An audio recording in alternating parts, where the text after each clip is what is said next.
Hello, Scrappy friends.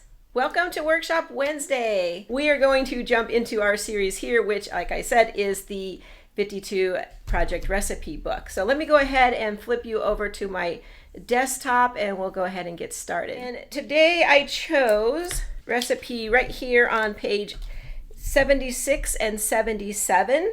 It happens to be project recipe number 36. If you have the book and you're following along, then you can go ahead and jump open to that page. If you don't have the book, like always, I did put a PDF over on my blog. The link is in the description. You can jump over there and get a free handout. Just download it and print. And the unique thing about that is here in the book, they used the school days collection. And then the one on the blog, they used party time. So you're going to see a few different variations because today I am using the new springtime Soiree. You get a lot of options. The recipe itself is the same, and that is exactly the idea that you can use it over and over with different paper collections, whatever, paper embellishments, everything can change, and your book or your album won't look like it has the same pages throughout. This recipe today, I always like to point out there's always a special feature, I like to say, and this one looks pretty fun. What we're going to do is we are using 2 pieces of cardstock, and we are going to punch along the edge of both of those to create this decorative border right here. And because we're going to use 2 different colors, we're going to cut them and alternate them, and we're going to use it to make photo mats that have an edge punch at the top. So that's pretty fun. And then a banner cut here. So the cutting in everything seems like it's gonna go pretty simple and pretty smoothly. So let's hope so. We'll just jump right in and see if we have any other things to talk about as we go along. So like I said, I'm using the springtime Soiree, and I love this beautiful floral paper, one of my favorite ones in the collection. And I'm going to actually use it to document some Easter photos. So then I'm bringing in the 2 pieces of cardstock. I'm bringing in purple ice and avocado are going to be my 2. Here in the book, they used 2 pieces of pattern paper as the background. And I wasn't sure I wanted to do that. This is a new collection. I'm not sure I want to give up 2 full pieces.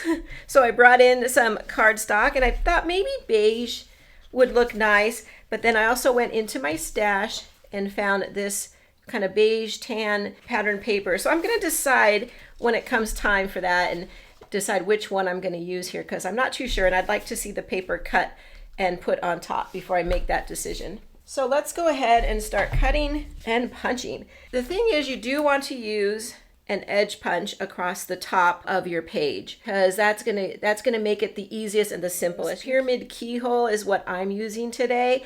I didn't have a border making cartridge specifically for Easter, so I thought I wanted to use something that still is going to give me the little bit of a feel of Easter. So you can see here, I think this kind of looks like a basket weave a little bit, so that's my take.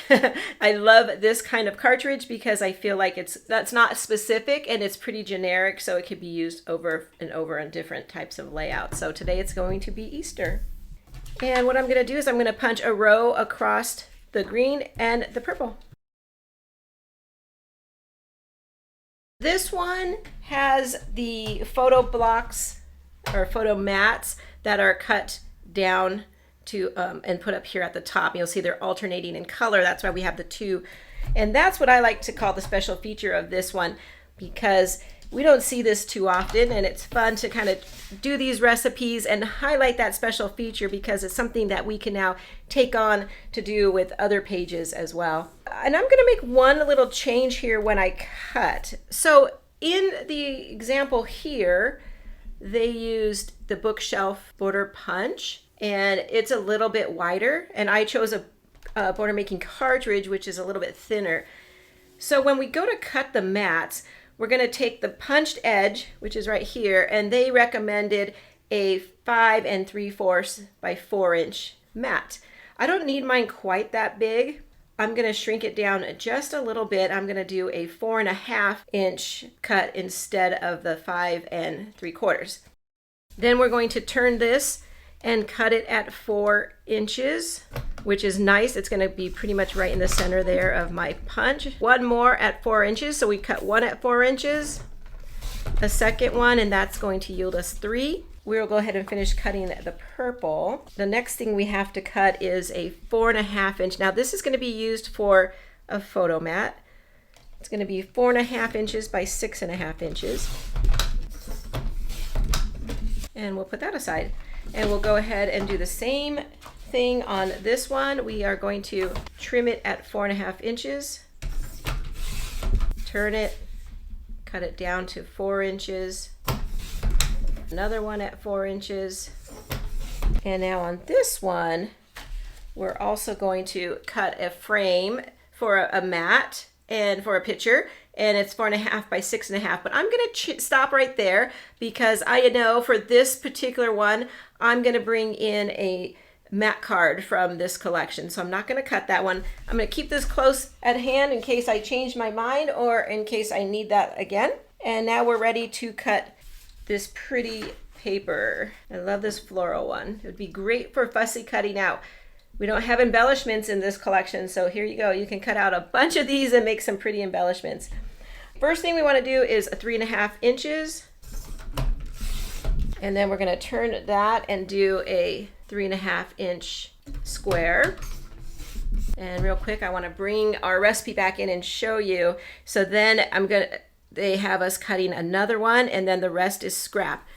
And we come over here to the inspiration, and you can see there's 6 mats across the top, and they had 5 photos. They used one of the pieces of paper in here as a placeholder for some embellishing. The other one, see, it even tells us we can put an optional photo. So you can either put 2, one on each end, and then 4 photos in the center, or you can replace one of them. So I'm not going to cut the rest because I know I have 5 photos for across the top. So I only need 1. So no sense of cutting my paper. I have a nice big scrap to play with later. The last thing we want to do is, I just want to double check the measurement on this. It should be, yep, about 8.5 inches. And we are going to turn it, and I'm going to cut it right in half at 6 inches. This particular piece, they give it a banner cut. So you'll see they represent that with these dotted lines. So I'm going to do the same thing. I think that's cute. I like to eyeball it. You could fold it in half. Fold it in half and maybe pinch right there so you know that that's the center. I don't give it a big crease. And then I'm just going to snip up, come to the edge, work my way toward that center, and same thing, kind of go toward that center, and there we go, a giant banner. Same thing on this piece. Maybe I'll turn it over so I could see it. Okay, same thing, start at the corner, go towards that center, snip, and same thing on the other side. There we go. And now we have 2 large banners. Okay, let me bring in my mats and we'll get our pictures on here and get our layers all put in place. Okay, I need to make that decision now of which background I'm going to use. All right, I do like the printed one, but because I think this one might be a little too plain, let's do one of each and see what we like. So this one is just from my stash, came out of another collection. And then let's see, we're gonna go purple, green. This should line up all the way across. Purple, there we go.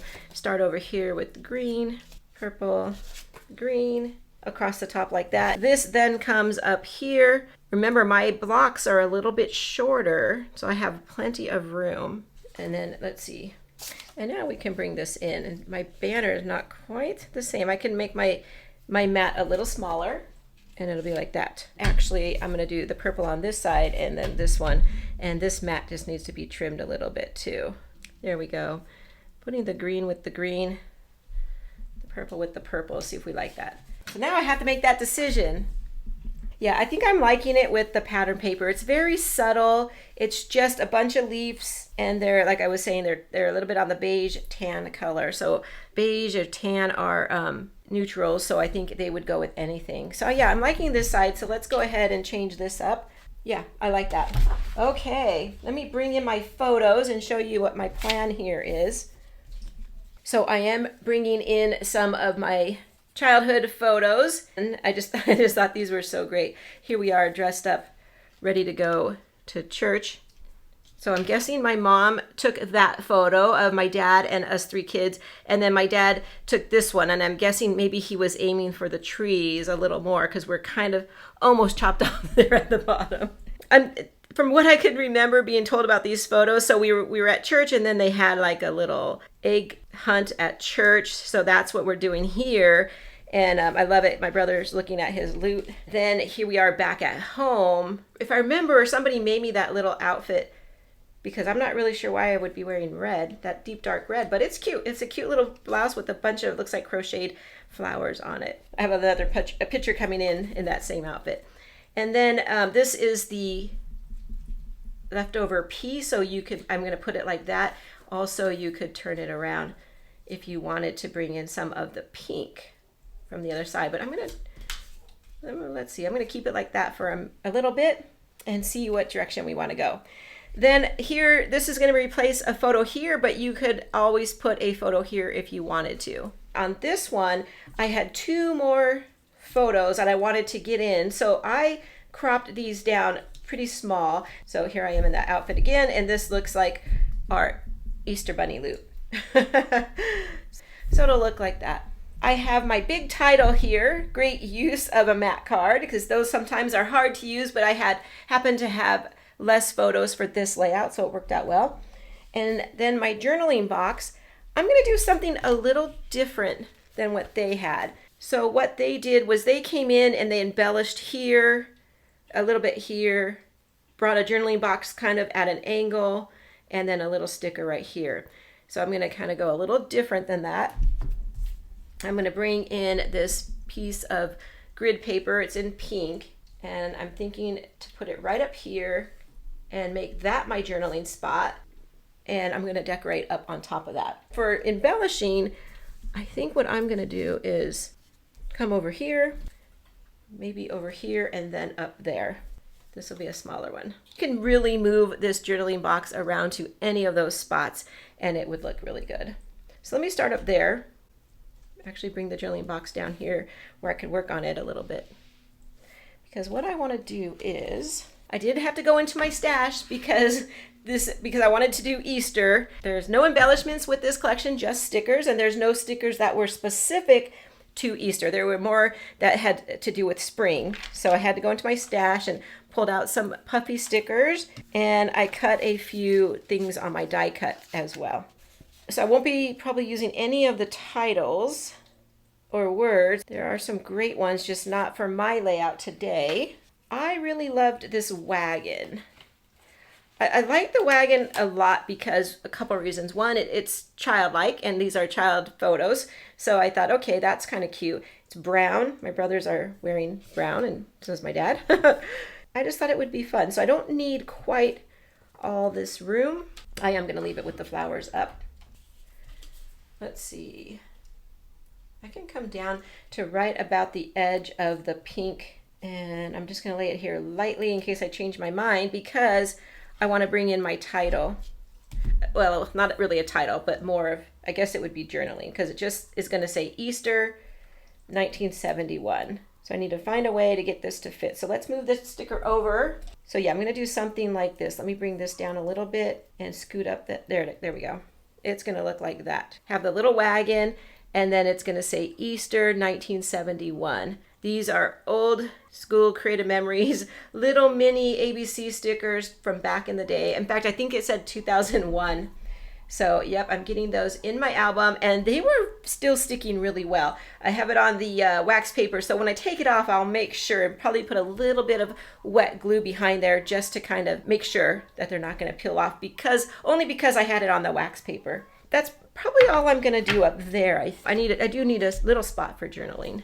So I have my die cuts, and I'm thinking let's do the purple one maybe here. I did one of each, so because I wasn't too sure. And yeah, maybe yellow over here because I have that purple mat, and then change it up, maybe do a little one.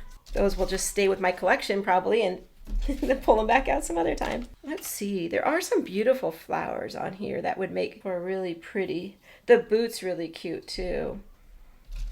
I had some leaves already punched out. This is just a 5-leaf punch. So I just pulled out some that matched. One is not quite the right color, but that's okay. And I'm thinking just to represent the outdoors, because we are outdoors, do something like this over here, maybe just one. Kind of going toward this one right here, but let's see. I'm going to put some powder on that in case I change my mind.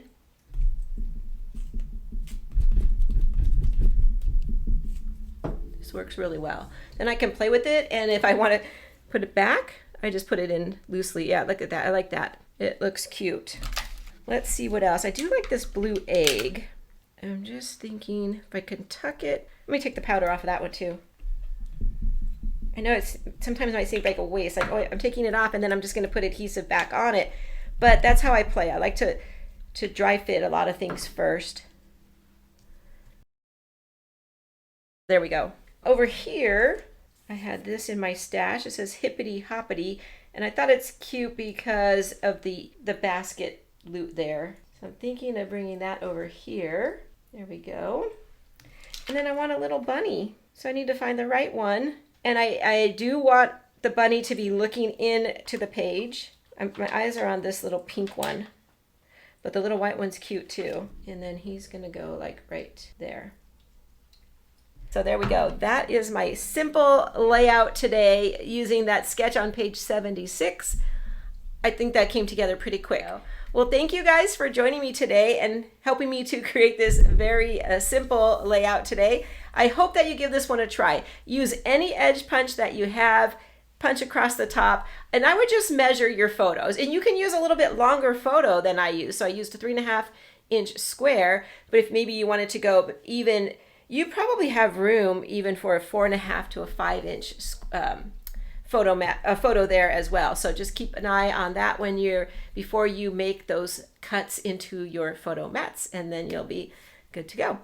Okay, well, thank you for joining me. I'll be back next week. We are going to work with this collection again, actually.